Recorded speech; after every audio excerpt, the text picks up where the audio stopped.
Hi, I'm M. Night Shyamalan. And my wife and I, we have a foundation and we support leaders from around the world. And my wife went to the Holocaust Museum and she came back and said, hey, I want to support this leader.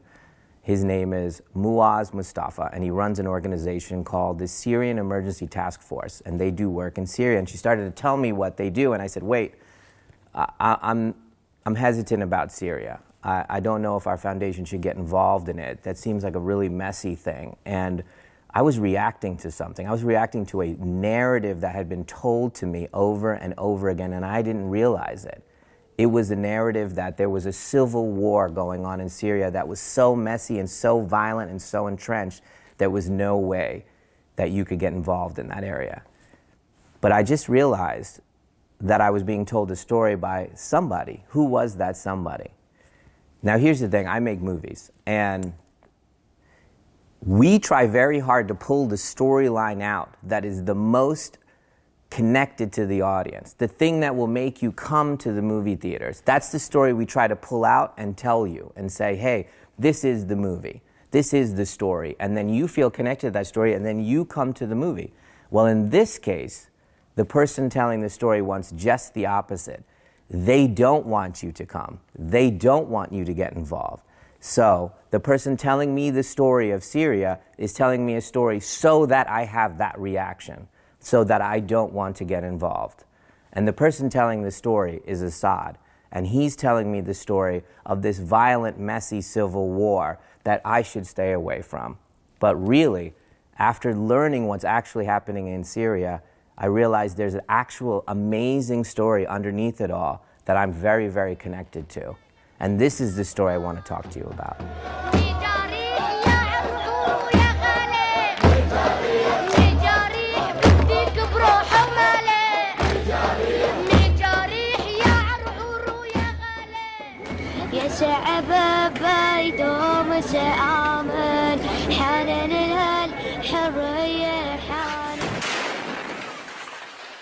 It was children that start this story. These children, inspired by us, inspired by America, went and spray painted on a wall the words freedom and your turn's next, doctor, referring to Assad.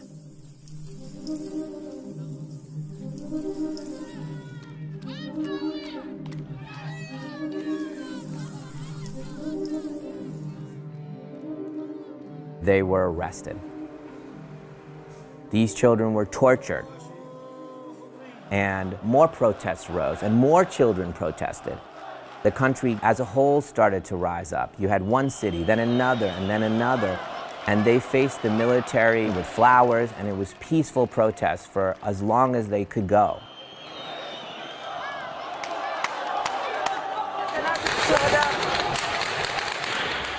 Our opinion was turning against Assad. So much so, it was inevitable it was going to end with the toppling of the dictator, and that's where it should have ended.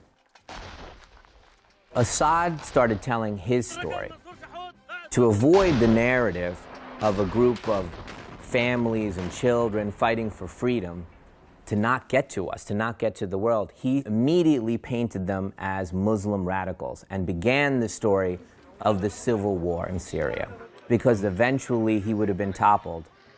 And things could have worked out in the way that it should have if Russia hadn't gotten involved and Iran hadn't gotten involved. Both of them got involved for their own reasons, none of them good.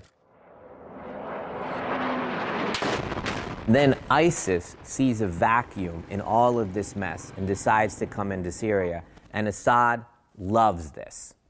He loves this because now he can tell the Western world he's fighting our enemy.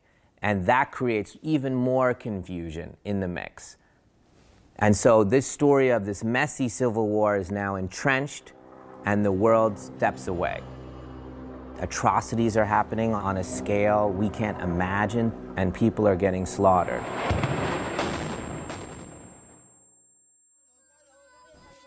Here we are, 10 years later. And how did this never again moment happen? How is it still going on? Well, it's because of the story that we were told. We shouldn't forget about the real story, about children fighting for freedom. Children have disappeared. I had gotten a chance to spend time with Caesar, who was a police photographer who took all the photos took 50,000 photos of victims of Assad's torture and brought them out of the country to show the world. And as I sat here, he actually showed it to me in this room. I was chilled and moved, and I felt very much connected to those kids, that their story was my story. The story of my dad coming to America here to start a new life, to dream about freedom for himself and his family, that they were dreaming the same dreams. Those kids could be me. They actually even looked like me. I felt very connected to them.